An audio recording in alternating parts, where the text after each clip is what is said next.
Boa noite.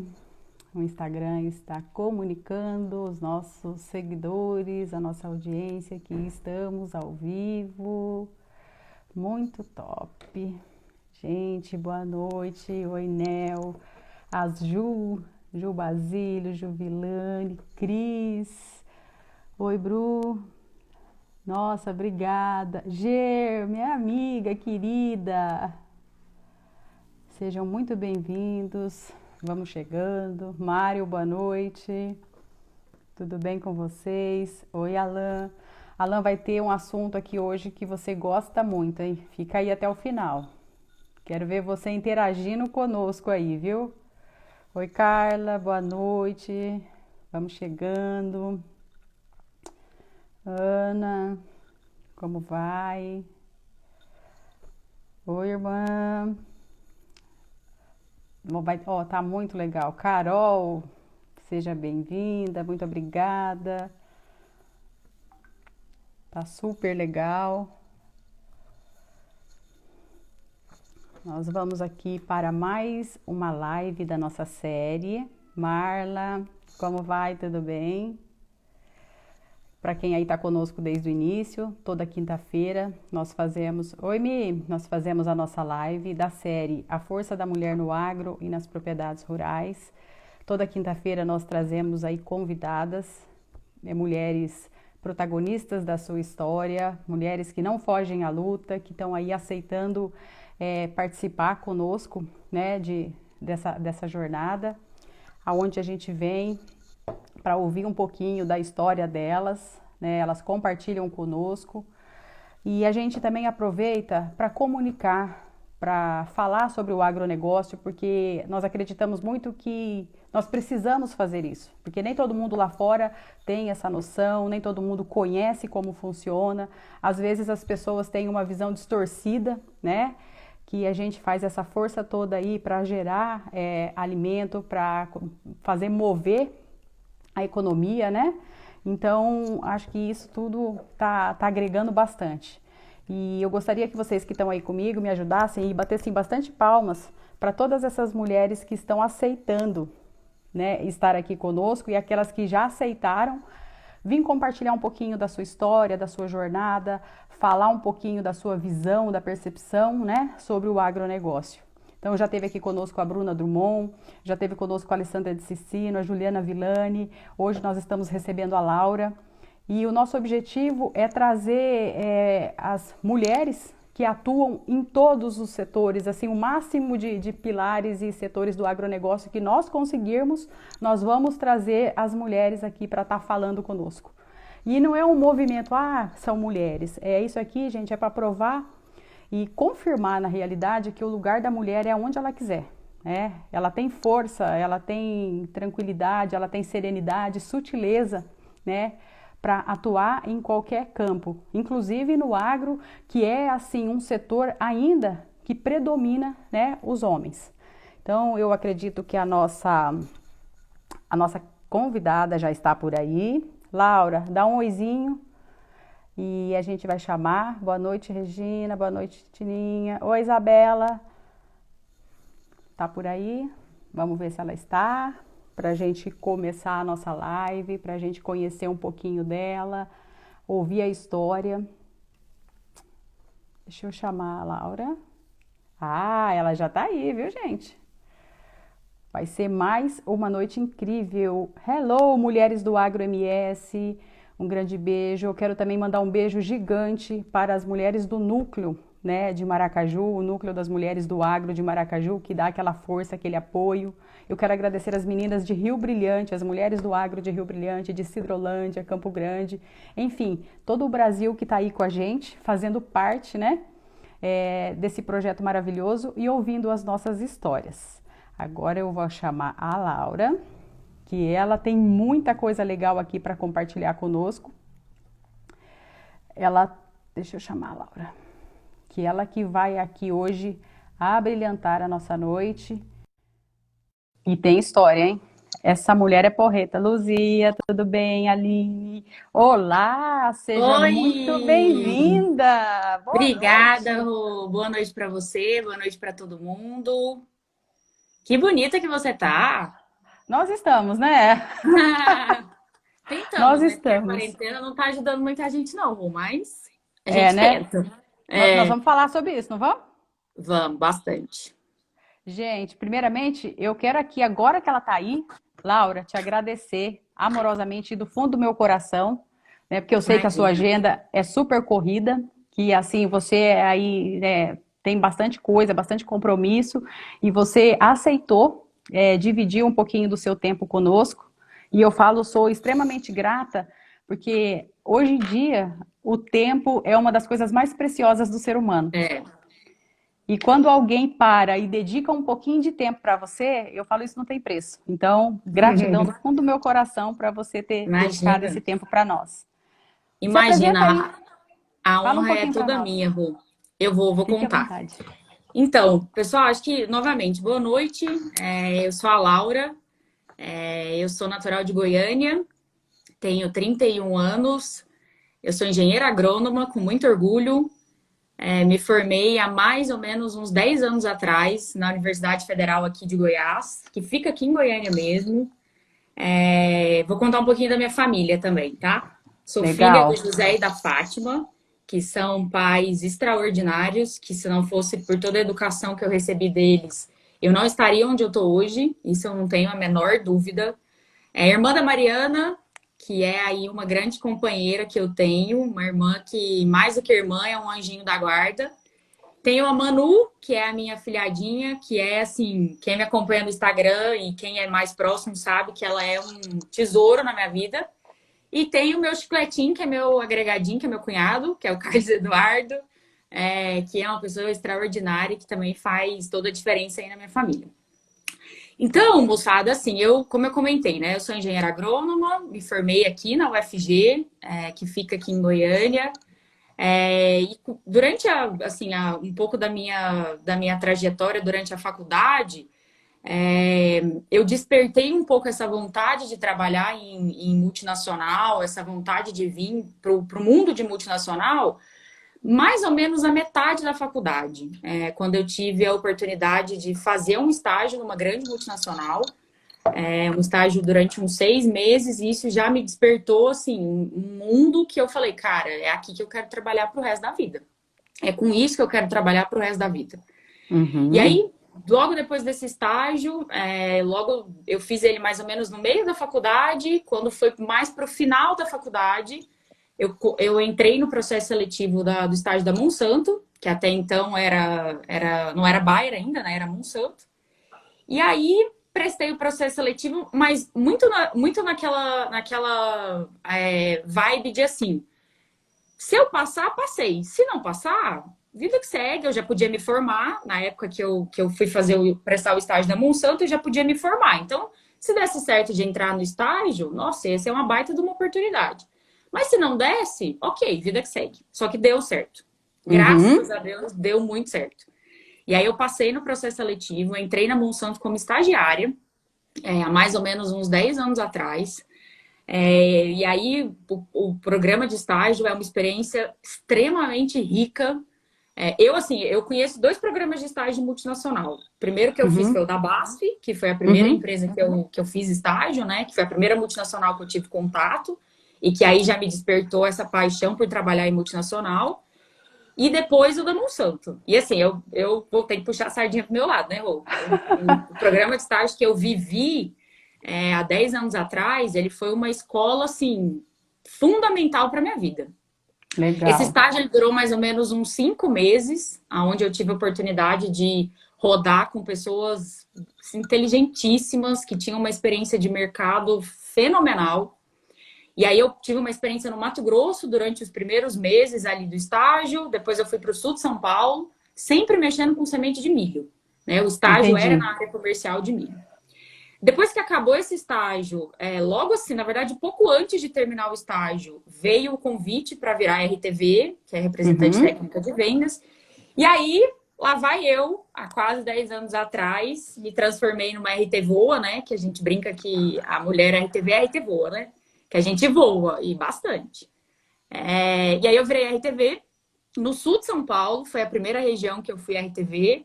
Fiquei ali por quase 4 anos, na verdade. E aí foi, assim, uma experiência muito louca, porque eu nunca tinha morado fora de casa. Eu morei Uhum. boa parte, assim, na minha vida inteira praticamente, junto com a mãe, com o pai, com a irmã. E aí foi a primeira experiência, sair de casa, morar sozinha, ter um emprego, agora passa a ter responsabilidade, que antes a gente tem, mas é pouca, né? E aí foi isso. Aí eu entrei como RTV, fiquei 4 anos em São João da Boa Vista.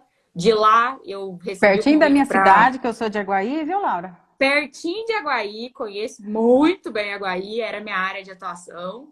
Aham. Depois de São João, eu pedi para mudar de região. Eu falei que eu queria conhecer uma região diferente, eu queria ter um desafio novo. E isso, ao longo da nossa conversa, tanto você, que já me conhece um pouco, e as outras pessoas também vão entender que desafio é algo extremamente importante para mim e que me motiva, assim, absurdamente. E aí, logo depois que eu terminei meu ciclo em São João da Boa Vista, fui para Uberaba. Virei RTV em Uberaba. Mais tarde a gente vai falar um pouquinho mais detalhadamente sobre essa experiência de Uberaba. Lá eu fiquei Legal. mais ou menos 1 ano e meio, quase 2 anos, até que veio o convite para eu ir para São Paulo, para a sede da Monsanto, para Uhum. viver uma experiência no time de marketing. Então, Legal. assim, como você diz, eu virei de cabeça para baixo de novo, porque eu mudei completamente de rotina. Eu vivi mais de 5 anos uma rotina de campo, que na verdade você não tem rotina, né? A rotina é zero. E Uhum. fui para São Paulo, morar numa metrópole gigantesca, com uma rotina completamente diferente do que eu estava acostumada, E uma Laura, função completamente diferente. Oi. uma dúvida. E de Ah, onde veio a agronomia para você? então, foi até engraçado, porque eu já me fiz essa pergunta várias vezes no decorrer da minha carreira. E assim, eu podia falar o que aconteceu comigo, assim, bem na verdade. Eu sou neta de produtor Ah. rural, de ambos os lados, tanto do lado da minha mãe quanto do lado do meu pai.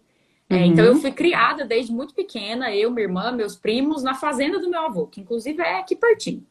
Show. Então eu sempre tive essa convivência com o agro desde muito pequena. Uhum. Sempre ia para a fazenda todos os finais de semana, férias eram todos na fazenda. Só que eu acho que assim, aí logo depois que eu já cresci, fui escolher qual faculdade eu iria prestar, eu tive a influência forte de uma prima minha, que é engenheira agrônoma, que eu acho que está nos assistindo, que é a Flavinha. Um beijo, Que Flavinha. legal. E é uma prima minha que é agrônoma que me levou para conhecer a Universidade de Agronomia aqui em Goiânia. E a Uhum. universidade, ela é linda, é enorme, um campus todo a cara da agronomia, a cara do agro. E aí, diante daquele, eu falei, você sabe uma coisa? Sabe que assim, eu sempre gostei do agro, gostei da faculdade, eu vou fazer esse negócio. Só que o que realmente me fez despertar essa paixão pelo agro foi exatamente mais ou menos na metade da faculdade, quando eu conheci o mundo de multinacional.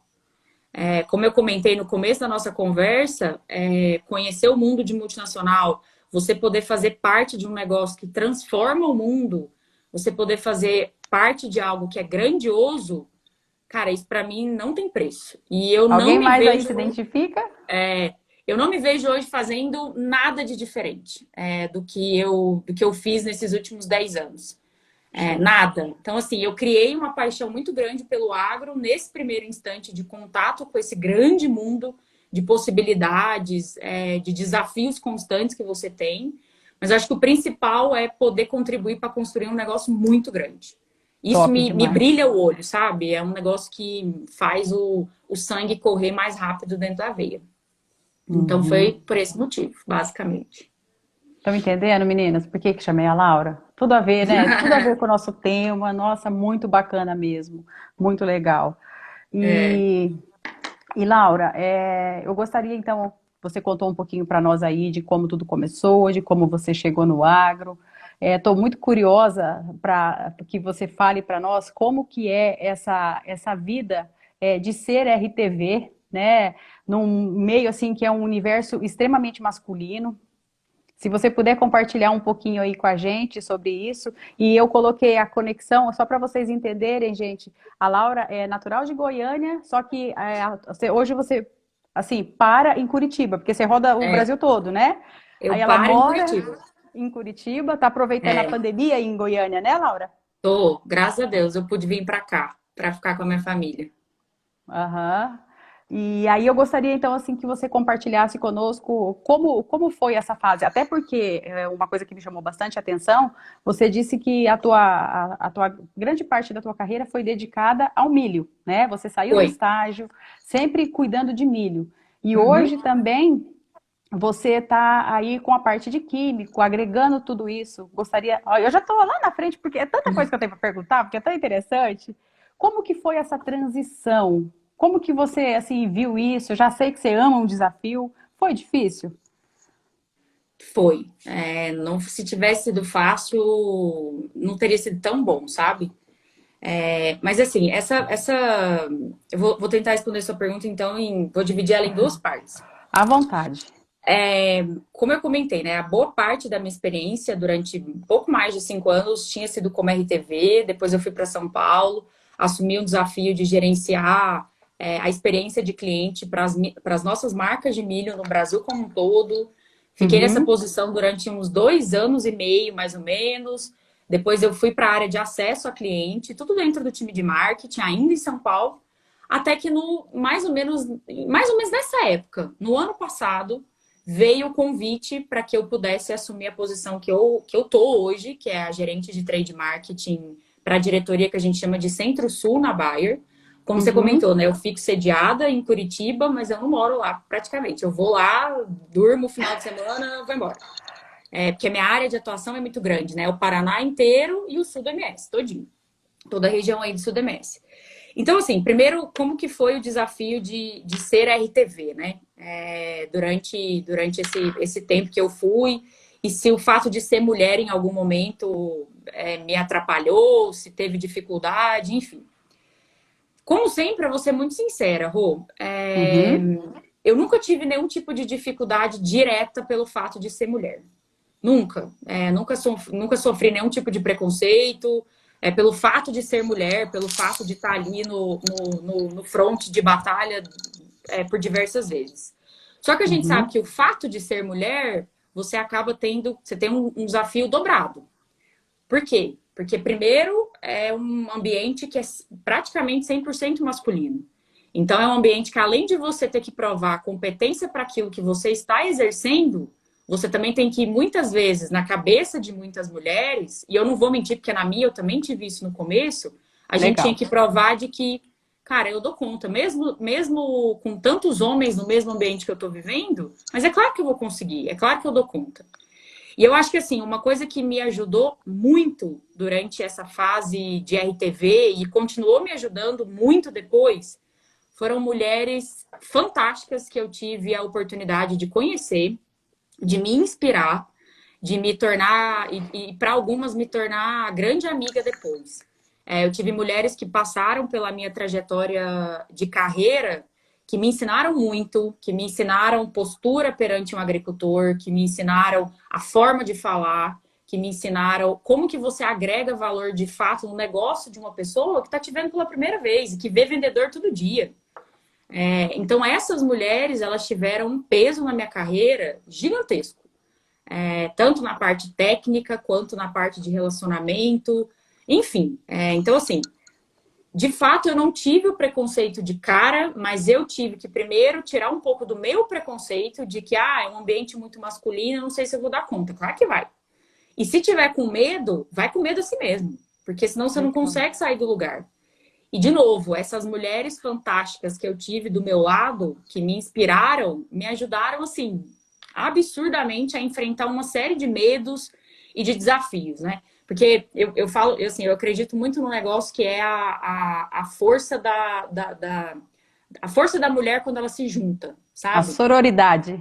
Exatamente. Essa palavra é maravilhosa. Quando ela se junta, meus amigos, sai de baixo. Uhum.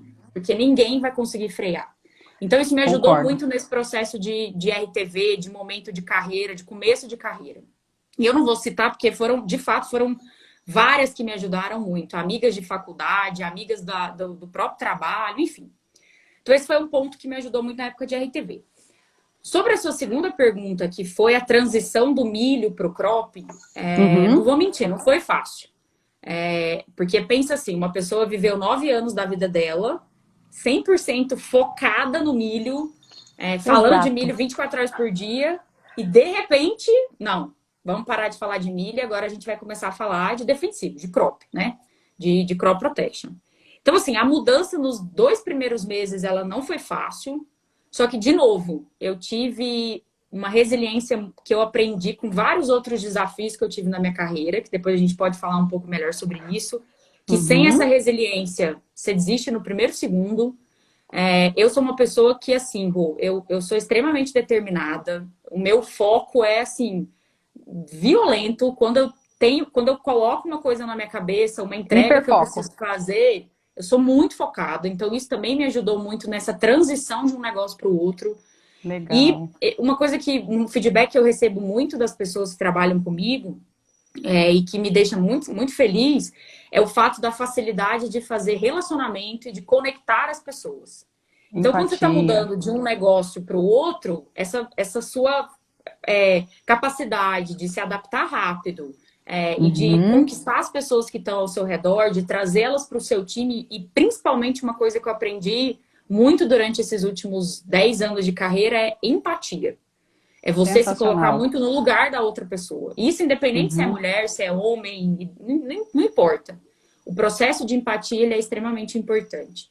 Então, eu acho que todos esses pontos, eles me ajudaram muito nesse processo de transferência de uma área para outra, de conhecer novas pessoas, de conhecer um negócio novo, de mudar de novo de cidade, que eu já mudei várias vezes. Eu conheço quase todo o Brasil, praticamente.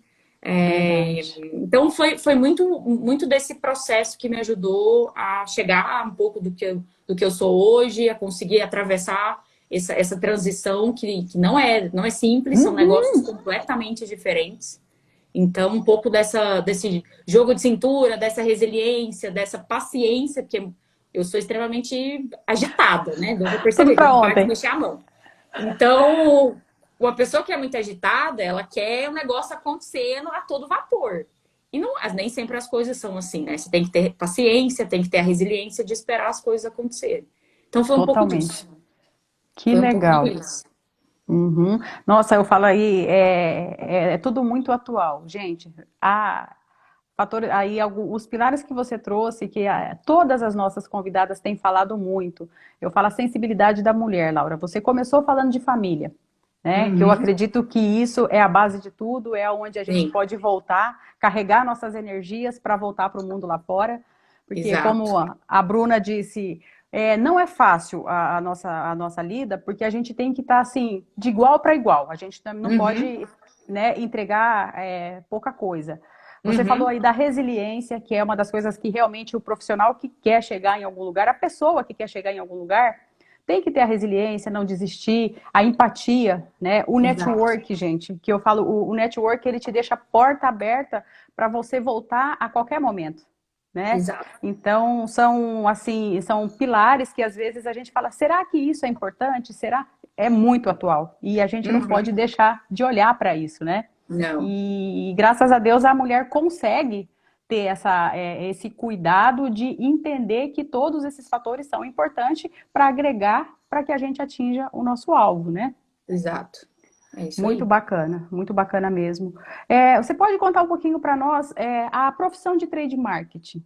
Aí, como é hoje, o que é isso, o que trata? Explica um pouquinho para a gente, Laura. Tá bom. Bom, a posição que eu ocupo hoje, que é a de gerente de trade marketing, basicamente é assim. Primeiro é uma função que ela tem como todo mundo sabe, né? A Monsanto foi adquirida pela Bayer há mais ou menos nós estamos em 2020, mais ou menos uns 2 anos e meio atrás. E durante todo esse processo, existe uma força-tarefa gigantesca dentro da companhia para que a integração ela aconteça da forma mais natural possível, mas na velocidade mais adequada possível, que a gente não atropele os negócios, e que as coisas que o negócio não deixe de acontecer na prática, né? Que é o que mais importa. E essa minha função hoje, ela é uma das poucas funções que a gente tem na companhia que é 100% integrada. Então eu brinco assim, né? Eu saí do milho um ano atrás, mas eu voltei pro milho de novo. Porque a minha função, ela cuida tanto de crop protection quanto de milho. E o que ela faz na prática, né? O que o trade marketing faz? Ele tem primeiro assim, ele é o guardião de todo o relacionamento e de toda a gestão do nosso sistema de distribuição.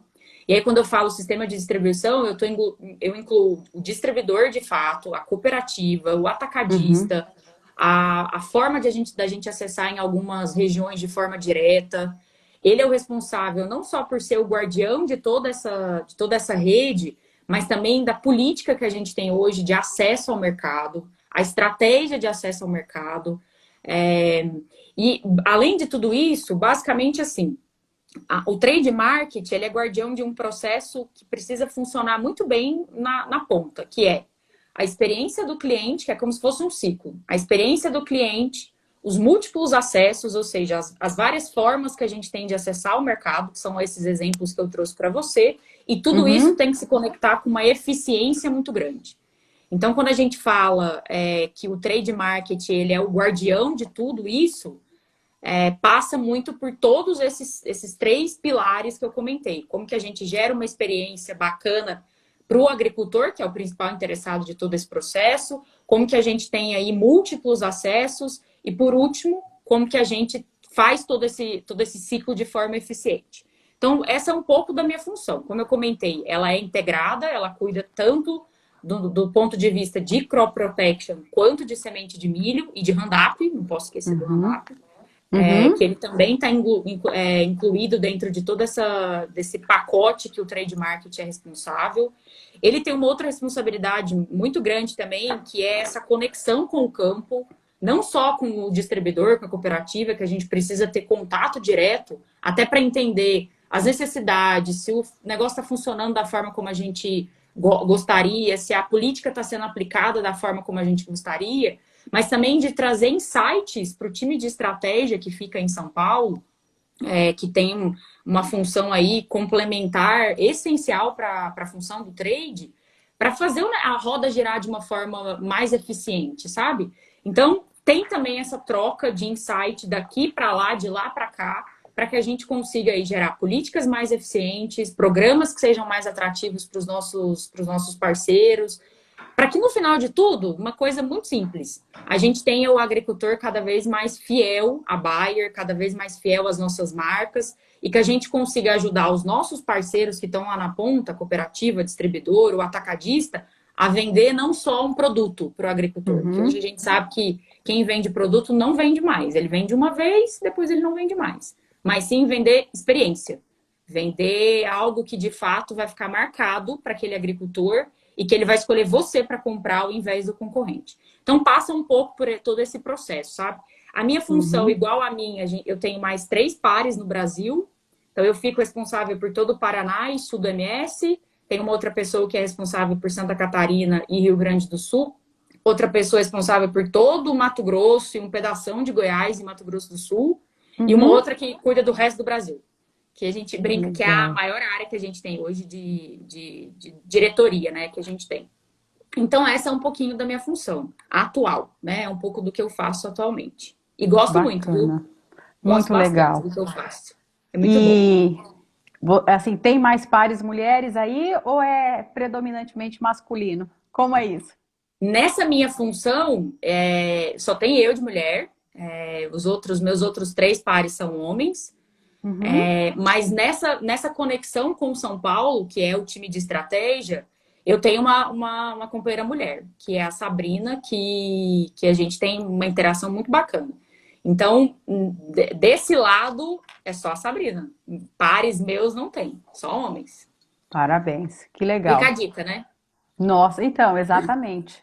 E aí, assim, olhando esse cenário, acompanhando aqui, chocada, porque realmente, e além de tudo, gente, quando ela falou, ela tem... Você está com 31, Laura? 31 anos? 31. Olha a trajetória, né? Será que voa, né? RD voa, adorei. Laura, olhando esse cenário, quando você aí para, faz um review, me fala assim um fato, um acontecimento que assim você achou, quando você lembra dele, você fala, meu Deus, esse eu tiro o chapéu para mim, eu superei. Qual o maior desafio que você enfrentou até aqui? Tá. É, Eu tenho, acho que um bom exemplo de desafio que eu vivi, Roberta, que foi quando eu fui à RTV em Uberaba. Uhum, Que eu fiquei mais ou menos 1 ano e meio, quase 2 anos lá em Uberaba. Por que eu falo que foi assim um baita de um desafio? Primeiro, deixa eu dar um contexto até para as pessoas entenderem, né? Eu saí de uma região onde é, eu era representante de uma marca que era líder de mercado.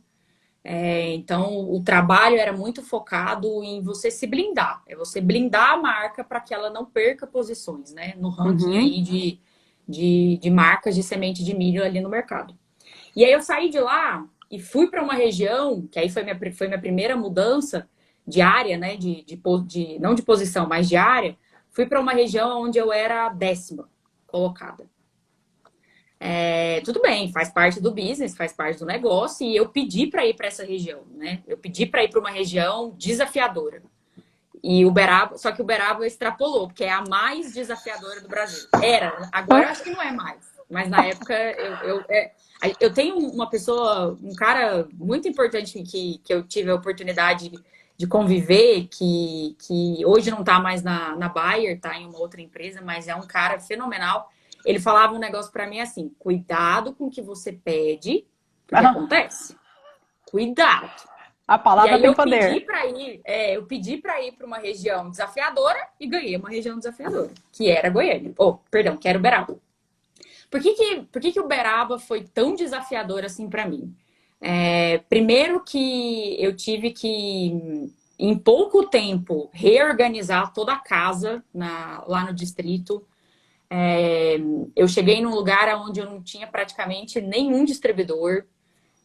Antes eu estava num lugar onde eu tinha várias fontes para me apoiar e entregar meu resultado. E eu cheguei numa região que eu não tinha nenhum, basicamente. E eu tinha que entregar meu resultado, porque eu queria manter meu emprego e não queria ser mandado embora, né? E mais até do que isso, eu tenho um negócio muito forte comigo que é missão dada, é missão cumprida. Não tem essa de não, eu não vou entregar, eu vou entregar. Não é o custe aqui custar, né? Porque Sim. eu não tenho essa história de passar por cima de ninguém para entregar, mas o negócio não é me entrega um negócio que eu não vou entregar, eu vou entregar. E aí chegar numa região que eu não tinha ninguém para me apoiar, que era zero, foi um desafio enorme. Primeiro, por quê? Primeiro eu tive que conquistar a confiança das pessoas que estavam ali. O perfil do agricultor daquela região não é fácil. É um agricultor transacional, não todos, mas os maiores, eles são agricultores transacionais, são agricultores que o apelo por preço é muito grande. E a gente não tinha o preço mais barato, porque a gente tinha um portfólio de alto investimento, e isso não significa preço mais em conta, a gente sabe disso. Então, Uhum. eu tive que ter toda. Foi nessa região que eu falei que eu tive que aprender a desenvolver na marra a tal da resiliência. Eu lembro que nos meus primeiros meses de Uberaba, eu chegava em casa, eu chorava todo santo dia, que eu falava, o que eu tô fazendo aqui? Só que em momento nenhum passou pela minha cabeça desistir. Falar, não, eu vou jogar toalha, eu não quero mais. Não. Era assim, era matando um leão por dia, levantando a cabeça, levava não 24 horas por dia de agricultor, não vou plantar sua marca. Porque pensa, eu não tinha um parceiro na região para me ajudar, um parceiro forte na região para me ajudar a vender o meu produto. Eu não tinha braço para conseguir gerar demanda para tanto agricultor. E muitas vezes a porta que você acha que ia se abrir, não abria. Então, assim, eu tive que. E aí, sem contar também que eu era a única RTV mulher naquela região. Todos os meus pares eram homens, todos, sem exceção. Só que, apesar de todo esse desafio que eu vivi em Uberaba, Uberaba foi a maior escola que eu tive na minha vida, até hoje. Maior, indiscutivelmente, porque eu tive que aprender a ter resiliência, eu tive que aprender a ter paciência, eu tive que aprender mais ainda a força do relacionamento, porque se eu não tinha um produto que o agricultor queria, eu tinha que tentar entrar na fazenda dele, pelo menos primeiro com o relacionamento, pelo menos para ele me conhecer. Ele falou, eu acho que eu fui com a cara daquela menina ali, eu vou experimentar um saquinho do milho dela. Além disso, eu tive que desenvolver uma estratégia muito forte e muito rápida para conseguir trazer parceiros para o nosso negócio, que eu não tinha parceiro de força, de peso. Eu tive que desenvolver formas de gerar demanda dentro dos agricultores, trazer produto novo para a região. Então, assim, foi quase 2 anos matando um leão quase todos os dias, mas foi a maior escola, indiscutivelmente, que eu tive na minha vida. Não tenho, assim, a menor dúvida. Foi um aprendizado gigantesco. Eu conheci pessoas maravilhosas naquela região, algumas que eu tenho contato até hoje. E foi uma verdadeira escola, sabe? Mas não foi fácil. Foi bem desafiador. Minha família que o diga, porque, cara, eu chorava todo santo dia. Eu falava, gente, o que eu tô fazendo aqui nesse lugar, pelo amor de Deus? Só que aí você vai se acostumando com a dificuldade, você vai aprendendo a matar o leão, no bom sentido. Sim. E aí as coisas vão ficando um pouco mais suaves. No resumo da ópera, eu cheguei na região, eu era praticamente 10ª colocada no ranking de share, né, de market share, que a gente chama da posição das marcas. E eu saí de lá, ao final desses quase 2 anos, quase que em 5º lugar.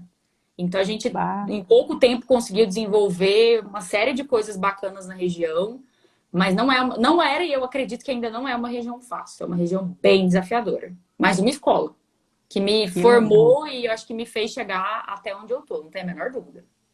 Que bacana, né? Uau, eu já estava imaginando aqui, meu Deus do céu, né? E quem não passa por isso? Eu falo, se a gente quer alguma coisa, né, ali como as meninas estão falando, trabalho árduo, é dedicação e vai trazer a sementinha plantada, ela vai ser colhida, né? E Exatamente. é aguentar, mas muito bacana mesmo. E Laura, hoje olhando o cenário atual, olhando aí o agro, tudo que a gente está vivendo, qual que é a sua leitura nesse contexto, em relação, eu falo, a tudo que está acontecendo e pode acontecer em relação à tecnologia, à gestão, assim, dá uma geral aí para nós, a sua visão sobre a atualidade, o momento e o que vem pela frente aí para nós no agro. Tá. Bom, Rô, eu acho que assim, esse assunto a gente tem N janelas para falar a respeito dele e assim, a gente poderia ficar horas aqui falando. Mas assim, eu vou tentar dividir em um pouco da sua pergunta em 3 partes. Vamos falar um pouco sobre, acho que o momento que a gente está vivendo agora, e um pouco sobre, na verdade, em 3 partes, não, em 2 partes, e um pouco sobre o que eu imagino que seja aí futuro, né, principalmente. Legal. Bom, quem imaginava, eu acho que nem o melhor analista de mercado ou o melhor vidente que tem na face da Terra ia imaginar que a gente está vivendo os dias atuais, certo? Não passava pela cabeça da gente que tudo que a gente está vivendo, todo esse turbilhão que a gente está vivendo, iria acontecer.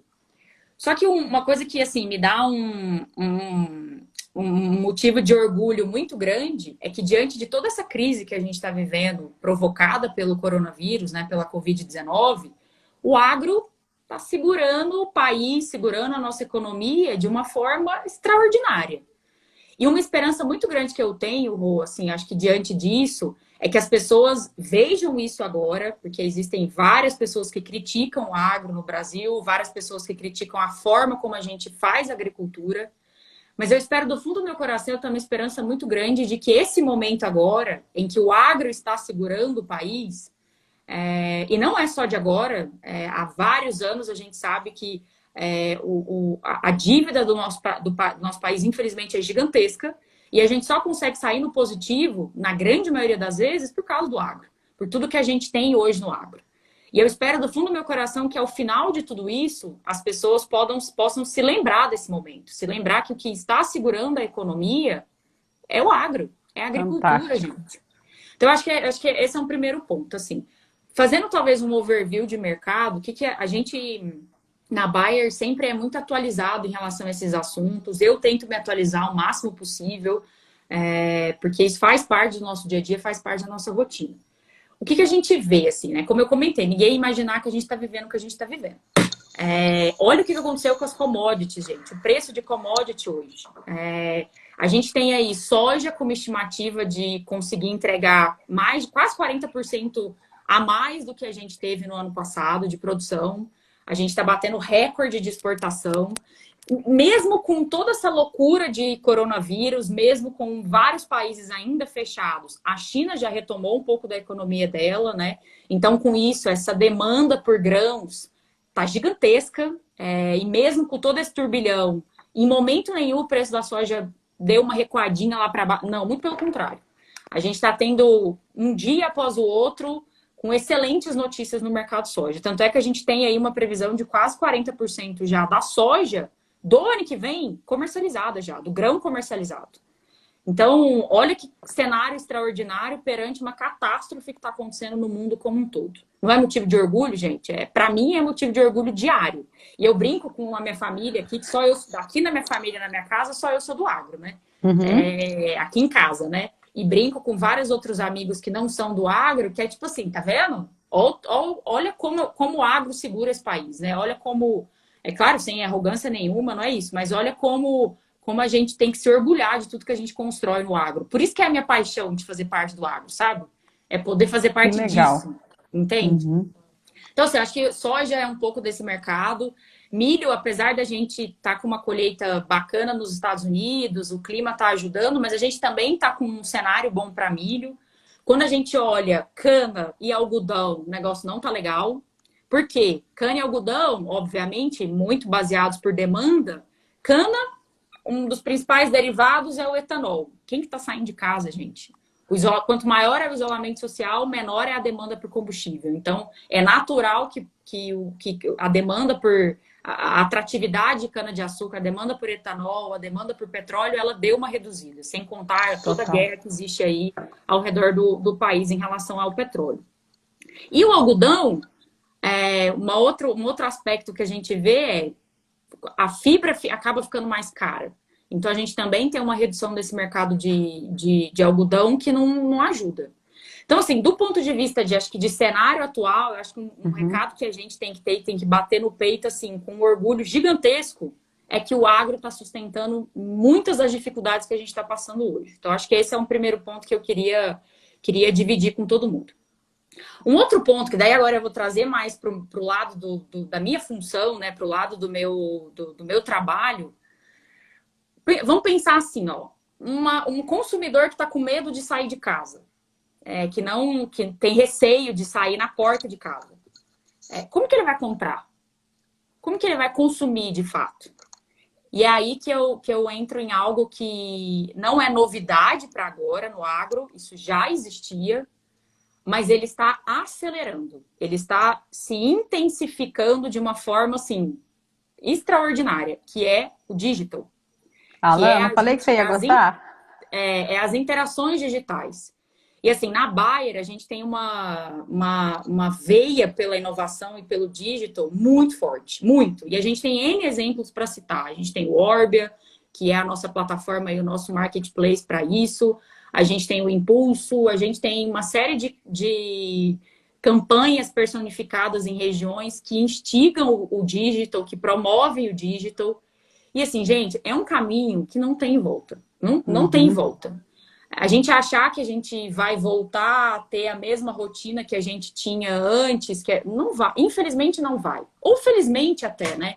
Quem sabe a gente realmente não estava precisando de uma chacoalhada e precisando de fazer a roda girar e fazer o negócio melhorar.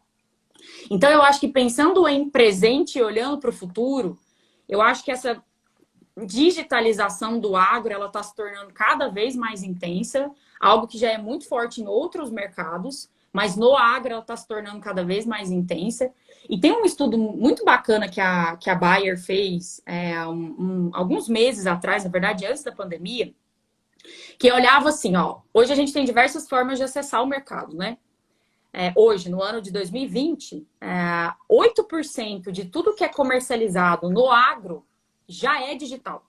já vem do digital, Olha por isso. incrível que pareça. A tendência é que daqui... Na verdade, assim, essa é uma pesquisa feita antes da pandemia. Eu tenho certeza que se ela for refeita agora, esse tempo vai encurtar consideravelmente. Mas na época que ela foi feita, no começo do ano, falava que daqui 3 anos, ou seja, em 2023, esse número de 8% ele ia dobrar. No mínimo, ele ia dobrar. Agora eu tenho certeza que agora ele já deve ser no mínimo o dobro do que ele era no começo do ano. Então, isso já é um indício muito forte dessa migração da preferência do agricultor pelo dígito. Um outro dado de pesquisa muito bacana que eu queria dividir com vocês é a McKinsey, que é uma empresa que faz uma série de pesquisas, de consultoria, enfim. Ela trouxe um dado esses dias para trás para a gente que o agricultor brasileiro, hoje, ele consome muito mais via meios digitais do que o agricultor americano. Por incrível que pareça. Que Porque às vezes a gente legal. tem uma impressão de que não, o americano é super digital, o americano é super conectado. Não, meu amigo, o brasileiro, agricultor brasileiro, a gente Caramba. tem que tirar o chapéu para ele. Então, E assim, esse até, tipo... Pode Laura, falar. nas lives Ah, anteriores, a gente trouxe esse assunto, porque a gente fala que a gente tem essa preocupação também em relação porteira para dentro na gestão, porteira para fora, tudo mais. E aí as meninas até estavam falando da informática dentro da propriedade, essas altas tecnologias. Hoje é tudo rastreado por satélite, você tem muita coisa bacana, né? uhum. E como que a gente ia, assim, condicionar as nossas pessoas, porque o nosso negócio é movido por pessoas. E como preparar essa moçada para receber essa digitalização, né? É, é um desafio, só que eu acho que a gente já tá, assim, metade do caminho já bem caminhadinho, sabe, Ru? Uhum. Eu acho que a mentalidade, muitas vezes a gente tem aquela impressão de que o agricultor brasileiro ele é ainda ultrapassado, de que ele não pensa. Gente, quem fala isso não conhece o agricultor brasileiro. Olha o que a Uhum. pesquisa da McKinsey trouxe para a gente, o quanto esse agricultor está muito mais antenado, que muitas vezes ele compra É. muito mais digital do que As meninas o estão falando, a nova americano. geração está ajudando isso daí, né? Exatamente. A nova geração que chega com uma sede de tecnologia muito grande acaba influenciando o pai, o avô. Por Uhum. quê? Porque ele vê que através da tecnologia ele consegue ser muito mais eficiente. Ele consegue ser muito mais. Ele consegue muitas vezes até reduzir custo, trazer uma rentabilidade muito mais atrativa para a produção dele. E que isso acaba, Uhum. assim, resultando numa série de outras coisas. Por exemplo, a partir do momento que você usa da tecnologia, às vezes você consegue ter até mais tempo para fazer outras coisas que antes você não tinha. Então, eu acho que essa história de que o agricultor é ultrapassado, muito pelo contrário. Quem fala isso não conhece a agricultura brasileira. Eu acho que a gente tem muita coisa para melhorar, não tenho a menor dúvida disso, mas a gente avançou muito nos últimos anos. E tem muita coisa ainda para avançar, muita. E assim, pensando um pouco, acho que em relação ao que a gente. Pensando assim, e o futuro, né? O que a gente pode esperar aí do futuro quando a gente fala do agro, né? Eu venho nos últimos dias, assim, na verdade, desde o começo da pandemia, mas mais intensamente nos últimos 2 meses, que é metade do período que a gente já está em isolamento, eu venho ouvindo muitos agricultores, e até melhor, muitas agricultoras comentando sobre algo que eu acho que é o que mais está trazendo medo para eles, que é a insegurança. Qual é a segurança que todos nós hoje, não só os agricultores, mas nós também, como consumidores de outras coisas, nós com os nossos empregos, enfim, a gente não tem segurança do que vai acontecer no ano que vem, né? A gente não tem o desafio que é investir, que é um investimento gigantesco no agro, você investir numa safra que você não tem certeza do que vai acontecer, eu acho que esse atualmente, apesar do mercado estar extremamente favorável, do preço da commodity estar favorável, do mercado estar a todo vapor, da demanda tá crescente, principalmente Uhum. da China, que é nosso maior mercado consumidor, apesar disso, a incerteza ela é um pesadelo que bate na porta dos nossos agricultores e de todos nós todos os dias. E ouvindo um pouco de, assim, de tudo que eu ouvi nesses últimos dias, de tudo que eu acho que talvez seja o melhor caminho pensando em futuro, eu acho que é muito assim, é trabalhar com o que você tem hoje. Claro que pensar no futuro é algo extremamente importante, mas vamos trabalhar com o que a gente tem agora. E mais do que isso, quando você trabalha com o que você tem agora, você tem calma, você tem tranquilidade para conseguir ter planejamento, estratégia, gestão, para você tomar decisões para o que você vai fazer no futuro, que é totalmente incerto, que não é só por causa da Uhum, pandemia. O futuro sempre é incerto, né, gente? concordo. Mas que isso seja construído de uma forma mais racional, sabe? Mais pé no chão, vamos planejar, vamos ter gestão do negócio, vamos ser estratégico, para que talvez essas incertezas que venham aí pela frente, o baque não seja tão grande, sabe? Porque, de fato, você vai fazer o quê? Não tem como prever o que vai acontecer daqui a um ano, né? Se a gente já vai ter saído da pandemia, se já vai ter vindo vacina, se o mercado vai continuar promissor para plantar soja, para plantar milho, se não, a gente não sabe o que vai acontecer. Hoje, um dólar que bateu aí quase R$ 6, extremamente promissor para o agro. Mas a gente sabe se isso vai continuar no ano que vem? Ninguém sabe. Então, eu acho que se eu pudesse talvez dar um conselho de tudo que eu venho ouvindo, é muito assim, vamos trabalhar com o que a gente tem agora. Pensa no futuro, óbvio que tem que pensar, mas pensa de uma forma estratégica, com planejamento, com gestão, para que você não dê um passo maior do que a sua perna e depois não conseguir dar conta de tudo que você está planejando. Então, eu imagino que seja um pouquinho assim.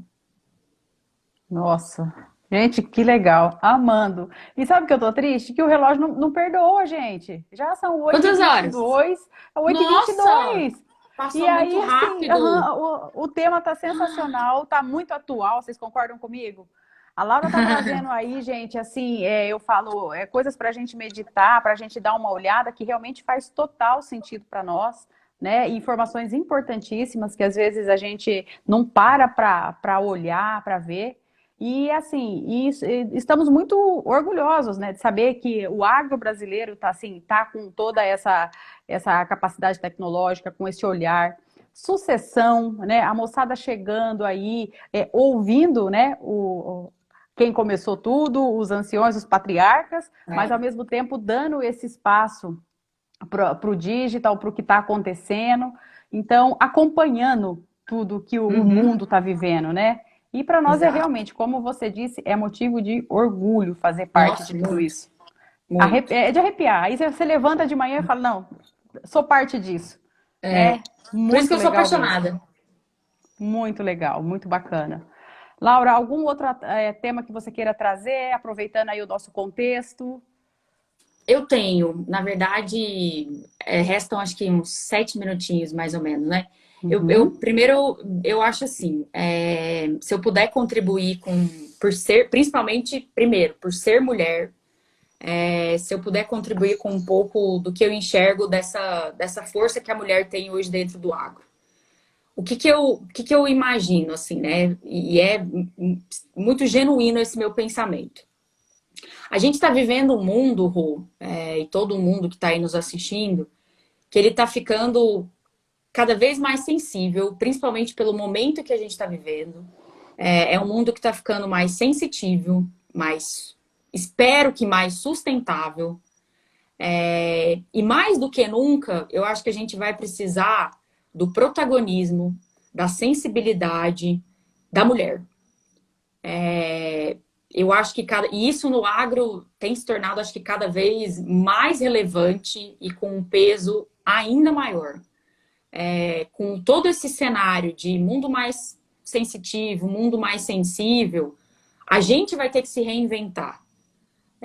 E eu tenho uma esperança gigantesca na força da mulher e quando elas estão unidas de novo, a força delas é ainda maior. sim. E não só nessa força, mas eu acho que principalmente em algo que eu sempre tentei priorizar na minha carreira, que foi o protagonismo. Como que a gente é protagonismo do nosso futuro? Como que a gente é protagonista do nosso caminho, sabe? E diante de todo esse cenário que está se desenhando no mundo, eu acho que esse protagonismo da mulher, essa força da mulher, vai ser essencial para a gente conseguir ter soluções criativas, sabe? Para a gente conseguir ter, Sensacional. para a gente conseguir ter coisas para trazer soluções para todos os problemas que a gente está tendo. Porque afinal, quando a gente fala de agro, nós estamos falando do alimento que chega na boca do consumidor. É uma responsabilidade gigantesca. E eu não estou falando só das grandes culturas, soja, milho, não, estou falando de tudo, tudo, desde o suco de laranja, que precisa estar muito bem esterilizado para chegar na mão do agricultor, até a uva, que a gente consome in natura. Uhum. Então, Desde a agricultura familiar ao grande tudo, produtor. Então, todas tudo, as etapas, tudo. todas as A cadeias, né, pecuária, Laura? seja de leite, de Exato. corte, tudo, tudo, sem excluir nada.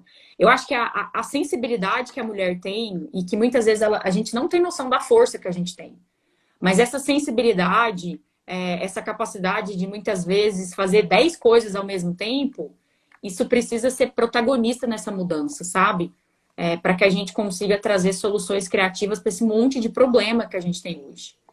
E eu, assim, de verdade, eu espero ter cada vez mais mulheres sendo grandes líderes, não só em multinacional, não só em grandes empresas, mas líder dentro da família dela. Dentro da agricultura, seja ela familiar, seja ela mega agricultora, enfim. Eu acho que o que a gente está precisando cada vez mais é de mais mulher sendo protagonista nisso tudo, sabe? E se você me permite, À a gente tinha vontade. até comentado isso esses dias para trás, que como eu sou uma pessoa que tem uma exigência muito grande comigo mesma, de entregar as coisas de uma forma muito bem feita e tudo mais, eu acho que se eu pudesse talvez dar um conselho para todas as mulheres que estão nos escutando, independente, todo mundo, os homens, mulheres, todo mundo que está ouvindo a gente, é que a gente se cobre menos, sabe? Nesse período de quarentena. Que a gente. A mulher, ela é foda demais. Ela faz 1 milhão de coisas ao mesmo tempo. Ela é multifacetas. Só que se você não der conta de fazer tudo, tá tudo bem, sabe? Eu acho que a gente tem que se cobrar um pouco menos. O dia que der para ser high potential no trabalho, maravilhoso. O dia que não der, não deu. Pega leve. Pega leve, sabe? Eu falo isso para vocês, mas eu tô falando isso para mim também, por ser uma pessoa exigente, que de querer sempre estar entregando o melhor possível. Mas a gente precisa aprender que a gente não é, apesar de ser Mulher Maravilha, a gente não precisa ser Mulher Maravilha todos os dias. Nem ela não é todos os dias, né? Tá tudo Então, bem. e tá tudo bem, sabe? Então eu acho que é um pouco disso que eu queria também dividir com todo mundo. Gente, eu tô aqui, assim, triste porque o relógio eu não vi passar. Nem eu. Mas, ao mesmo tempo, encantada, né? Extremamente honrada. Mais uma Obrigada a vez eu você. falo, olha, show. Volte mais vezes, vamos combinar. Claro. Eu quero pegar essas 54 pessoas que estão aqui nos ouvindo, eu quero dar um abraço fraterno e assim extremamente amoroso, gratidão por vocês estarem aqui, né, aprendendo um pouquinho com a gente, compartilhando, né, debatendo e ouvindo essa história realmente mega inspiradora da Laura, que realmente ela voou alto, né, 31 anos, muito inspiradora. Laura, nós temos 1 minuto e 42 para você deixar sua mensagem final, para você aí falar para nós do fundo do seu coração, a tua percepção aí. Tá bom. Tá contigo. Bom, gente, acho que de novo, assim, primeiro, Rô, obrigada pelo convite, obrigada pela oportunidade de estar aqui dividindo um pouquinho do que é a minha história. Aqui tem uma Laura representando, assim, a vivência com muitas pessoas. Nos representa. Então, obrigada demais. Eu acho que a gente, de novo, vou ser repetitiva, mas eu acho que nós mulheres a gente precisa se unir mais. Concordo. A força separada já é muito grande, você imagina quando a gente se junta. E eu queria desejar para todo mundo assim muita saúde, muita proteção, se cuidem. Eu acho que a grande saída para tudo isso que a gente está vivendo chama-se solidariedade. Ninguém vai Lindo. conseguir conviver no mundo sozinho. Se a gente não ajudar uns aos outros, o negócio não vai para frente. Tá bom? Obrigadão, viu? Um beijo grande, Laura. Beijo. Gratidão mesmo. Meninas, quinta-feira que vem, mais uma história inspiradora. Espero vocês. E Laura, excelente restinho de semana. E mais uma Obrigada. vez, muito obrigada. Arrasou. Um beijo a todos Obrigada a que você. participaram conosco, gente. Beijo. Boa noite. Até a semana que Tchau. vem.